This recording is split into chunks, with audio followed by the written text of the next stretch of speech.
Let's go. Let's roll.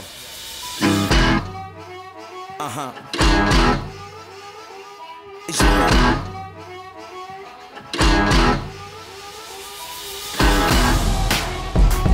I'm about to take you there.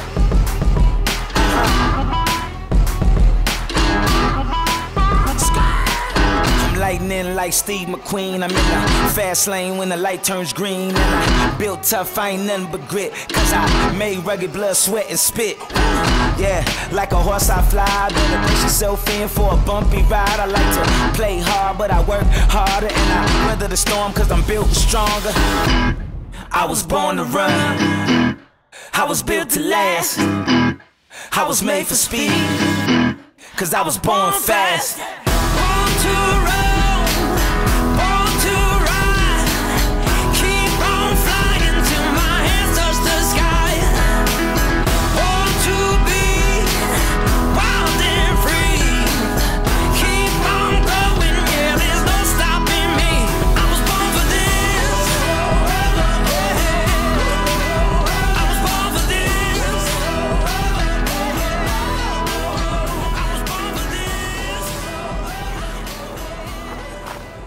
All right, guys, so we're at the beginning of Ophir Pass, and I'm very excited. It's only, I don't know, less than 10 miles from what I understand, but we're gonna air down right now because it's kind of rocky, and I'm running, it's the elevation's got my tires up to like 38, 39, so it's really rough. So I'm gonna air down, we're gonna get ready to go, and we're gonna take you guys along for the ride and show you all the great views that are coming up. So let's go air down.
Alright, well that was a blast.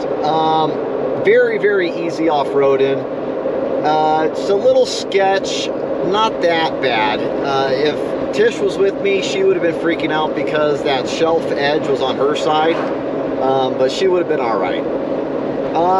So we just got to the 550 and now we are headed up to, or I should say down to Silverton, where we're going to catch the Alpine Loop, which takes you to a few more passes where we're going to spend the next couple days.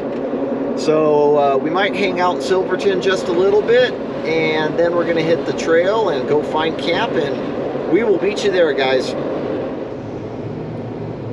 don't know if you want to stop, or we can always come back.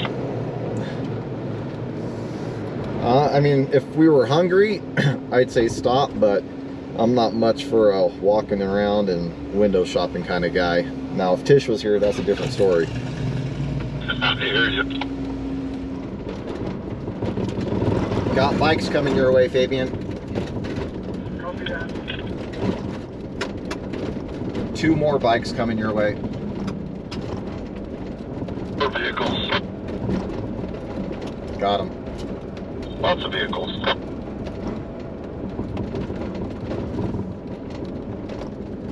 So would all these guys be finishing the Alpine Loop? Correct.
All right, guys, so we blew through Silverton because the one campsite that Jerry had marked was taken. And we went through, we started on the Alpine Loop, made it to Animas Forks, and there's no camping signs there. So now we are on Cinnamon Pass and working our way through this, looking for a campsite, which hopefully we'll find soon because it's already 5 o'clock. But we should be there pretty shortly, and we'll show you what we find once we get there.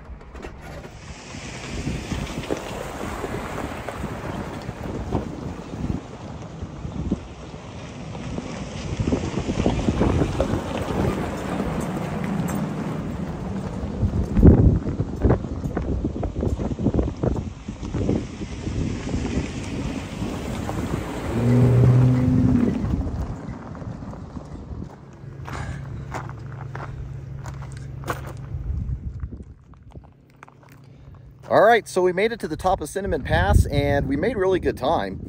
Once we got past Animas Forks, the traffic really lightened up, but definitely wouldn't recommend a two-wheel drive. There's a couple steps you gotta get up, but really windy up here, so I'm gonna let you guys go, and we're gonna go find a camp, and we'll let you know what we find.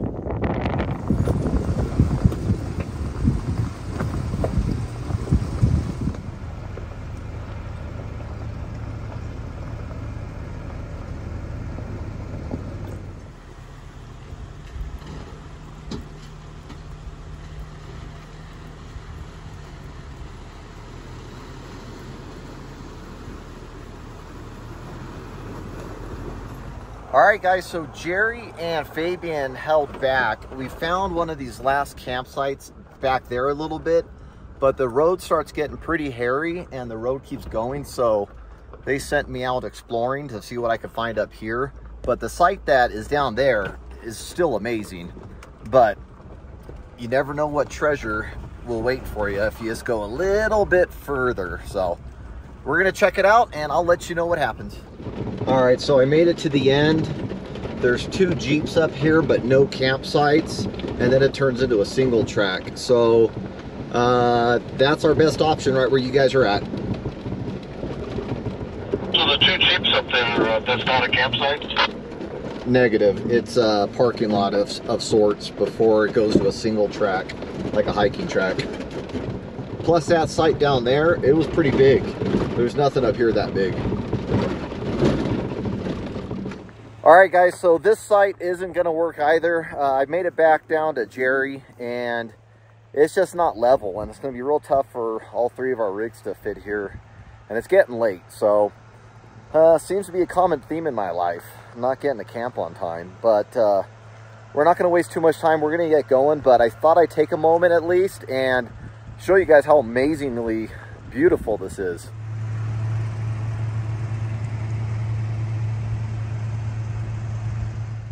All right, no more wasting time. We got dinner to cook.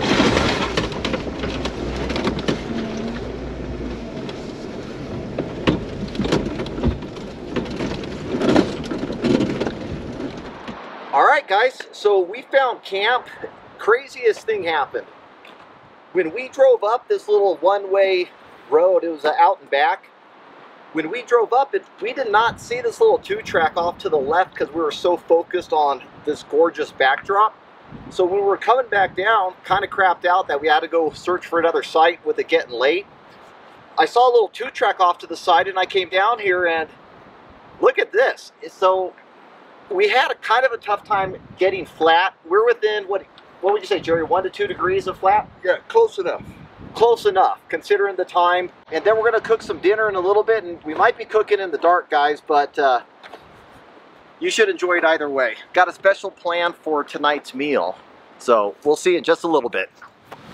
All right, guys, it's that time of the day, and I'm very excited to cook some dinner.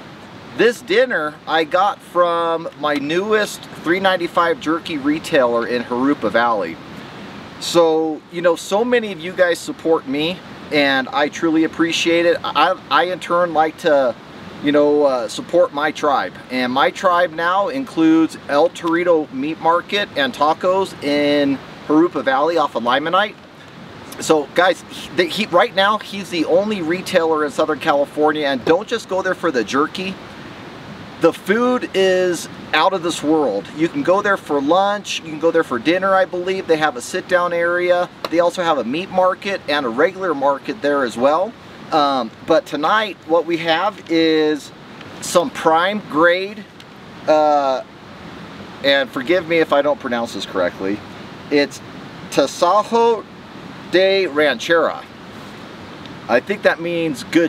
What Melly, the owner, told me to do is just, it's already marinated and seasoned. I'm gonna throw it on this skottle here and just cook it up real quick. Throw it on some flour tortillas, which I'm gonna warm up on the side of the skottle, and eat it with some of their salsa habanera and some of their guacamole. And that's it. Melly says keep it simple, don't complicate things, and we're gonna be impressed with this prime grade cut, which, by the way, that's what they specialize in. They have choice and prime, but their prime I think they get from some of the local butchers. Uh-oh. He was struggling for a moment there with his presentation. You think this will help? He needs a little solo cup there. Thank you, sir. Yeah, go ahead. All right. You'll do much better guys, afterwards. Jerry Tembo Tusk, and we have an announcement right after this. This is what you just wait. I'm gonna give away some of your money right now. Ooh, that's the strongest water up in these parts west of the Mississippi. It's good Colorado water. Yes, that's the Colorado water right there, guys. And just for that, I know Jerry's going to be offering a offer at Overland Expo, which is where we're going to be at this weekend. But I'm going to go ahead and match what his discount is for the Overland Expo. So if you guys are in the market for a skottle, and you should be if you don't already have one, if you like to go out overlanding and camping, or actually anybody who likes to eat, this is what you guys need. And if you've seen enough of my videos, you know I just don't blow whichever way the wind's blowing, because we get offers from folks, not all the time, but we get our share of people that want us to try their products and put it on the videos. Other than the Tempo Tusk skottle, which by the way, even these things we've paid for. So this is how much that I can appreciate and love this product right here, is by me explaining it to you guys and telling you and showing you how great it makes my camping trips. It really makes your life easier. But enough of the sales pitch. Let me get to the next sales pitch. If you guys are interested in a skottle, in the description of this video, I'll put a coupon code where you guys can go to 395junkie.com, enter in that coupon code, and get 10% off any of the skottle skottle products. The naked skottle, the regular skottle, and Jerry even has what do you call the everything skottle, like where you throw ultimate skottle. The ultimate skottle kit. You can get 10% on that as well. So I'll leave a description in the comments. You put that in at checkout at 395junkie.com, and that's a value of up to almost 43 bucks. And if you spend over $50, guess who pays for shipping? This guy right here. But let's get back to the video here. We're gonna make this Tasajo de Ranchera, again, I'm sorry, prime cut meat. So let's get going. However, I could already see the problem. Who in this video knows what the problem is? How are you supposed to cook on a skottle that's uneven like this? But wait, there's more. You come right over here. All the skottles now come with adjustable legs here. So you just unscrew it here, and you eyeball it as best as you can, tighten it up, and all of a sudden you found your balance. We're good to go. So we're gonna get dinner on. I'm gonna show you guys step by step how to make the most simplest meal at camp, and we'll let you know how it tastes in just a little bit. All right, let's get cooking here. All right, so hopefully the noise of the meandering creek behind me isn't distracting for you guys. Hopefully you can hear everything I'm saying. But it's going to be very comforting tonight as I fall asleep, weeping away because Tish is in here. So far last night I've cried. Tonight I'll probably fall asleep crying again. Dear, I miss ya.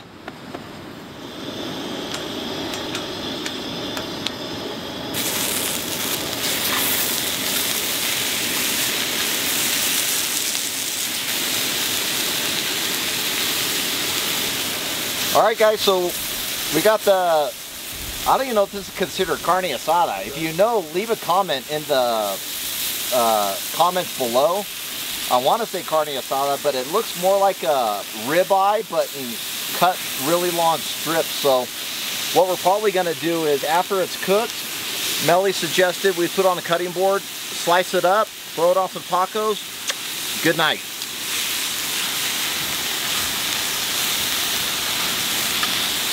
All right, guys, and just like that, in about maybe 10 minutes, less than 10 minutes, I believe we are good to go for like a medium rare. The tortillas are already warmed up. They've been sitting on the side, so all it is just throwing them on a couple of paper plates, loading up some guacamole and hot sauce, and we'll meet you over by Jerry's rig and we'll tell you how it tastes.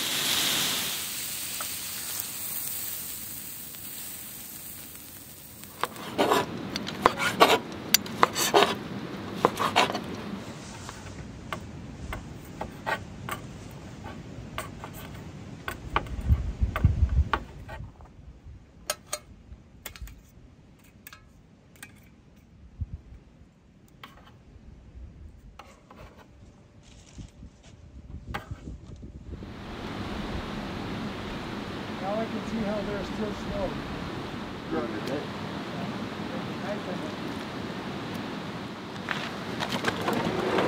All right. Well, dinner's done. And, you know, I feel like you might be my toughest critic ever. Using your skottle to cook you dinner. What do you think, sir? Fantastic? I'll be the judge of that. Oh, this is good. Talking wastes time to eat. It's not just good, but that meat, it's tender, tasty, and juicy. Well, there's a spice in here too. Yeah, that's the habanero, their habanero hot sauce. So, all right, so, wow. Woo! Guys, we're gonna finish dinner here. It's getting dark. As you can see, we're getting our sweaters on. It's we're at what, about 11,000 foot? 11,000 odd. Yeah. So we're pretty high. It's gonna be a chilly night, but we're gonna sit around and maybe have a drink or two, and we will see you guys first thing in the morning. Just getting ready here for bed. It's been a while since I showed you what it's like inside the Jeep before we head to bed. And when I say we, I mean usually Mama Goose and I.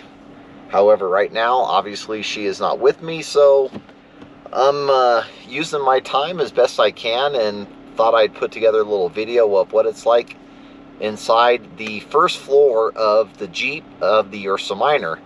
Currently, I'm sitting on the Goose Gear. We did the full 100% seat delete, which is fantastic because we have a bunch of storage on each side that we can keep the recovery gear and propane tanks and bug spray and sometimes clothes.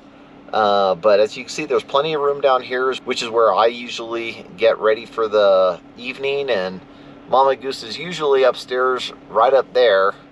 And I usually see her leg kind of laying over the edge and all up in my face while I'm trying to take my contacts out. But those are the things that I'm missing right now. But for now, we're going to make do. And I've got a light inside here, which will turn from bright white, which attracts the bugs, or if I'm usually in and out of the Jeep, I can make it orange, which prevents all the insects and bugs from trying to come inside for some reason. Don't ask me why. But right now I'm about to get my contacts out. I've got my water on standby. I've got my Jackery right here because right now it's about 50 degrees outside and it's going to get even colder. We're at about 11,500 foot elevation, and it is absolutely gorgeous, but it is going to be a cold night. So I have the Jackery I'm going to bring upstairs with me since I have the room. And I've got all we use for heat. We used to use Mr. Buddy heater. We've tried the diesel heater. But I can tell you from experience, when we went to Grand Teton National Park in Yellowstone about a year ago, a little over a year ago. No, not even a year ago. Maybe 6 months ago. In any case, you can see the video.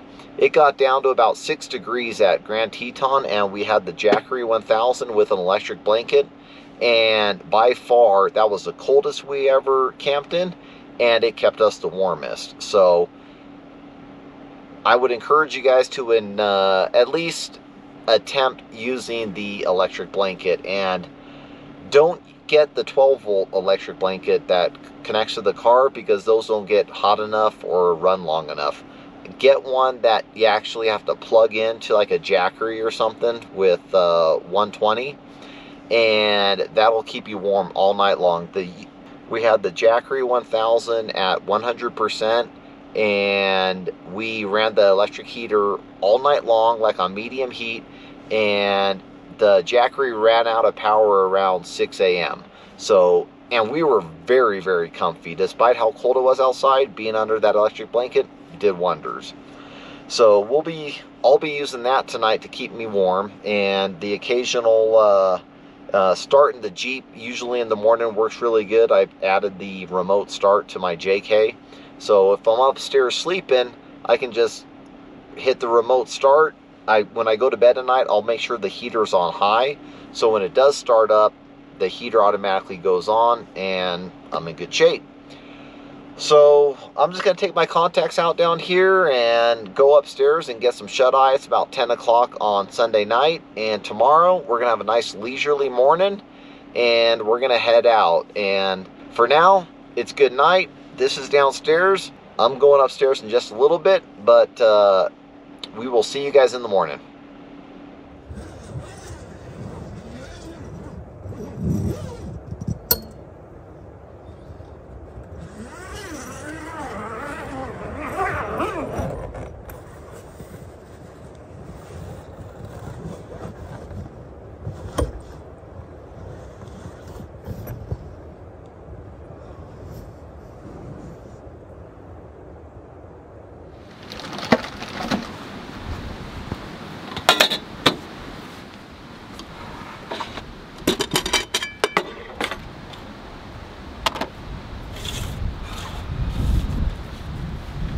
Good morning. Monday morning, beginning of a work week. This is work, guys, and I'm loving it. But overall, great night's sleep. It got really cold last night. I think it got down to probably 40, 45 degrees. We're at really high elevation right now, and we were feeling it last night. But today, we're gonna have a kind of a leisurely morning. Jerry's working on a little bit of a water pump issue he's got on his rig. So I'm going to take advantage of the time, make some nice warm coffee, eat some oatmeal, and just kind of hang out. But we got to finish Cinnamon Pass today, and I think we're going to hit Engineers Pass and get into Lake City. Probably have some lunch in Lake City, but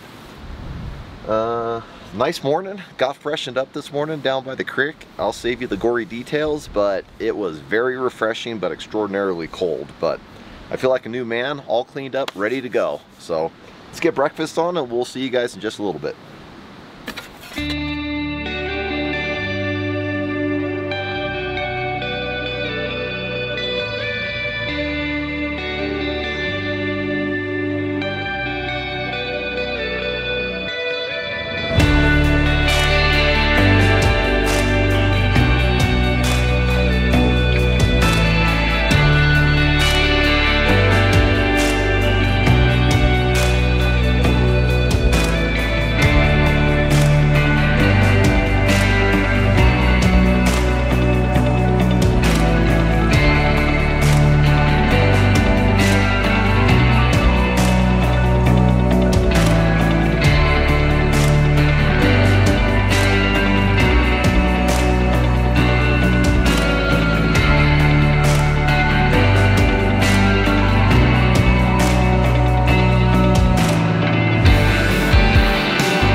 All right, so as you can see, we are pretty much out of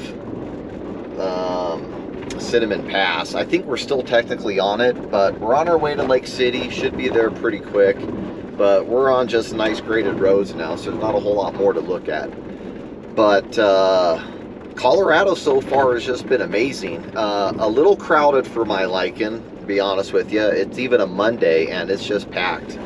So I just think it's a combination of being on pretty well-known trails and maybe still some people enjoying this warm summer weather. But it's beautiful. Lots of lakes, lots of streams, lots of rivers. I brought my fly rod and all my stuff, but haven't had an opportunity yet to put it all together. So hopefully today. But this really isn't a fly fishing trip, but that would just be, you know, some sugar on top. But we're almost to Lake City. We're gonna get out, maybe grab an early lunch. It's only 10:30, but that's kind of the plan. We got out of here pretty quick.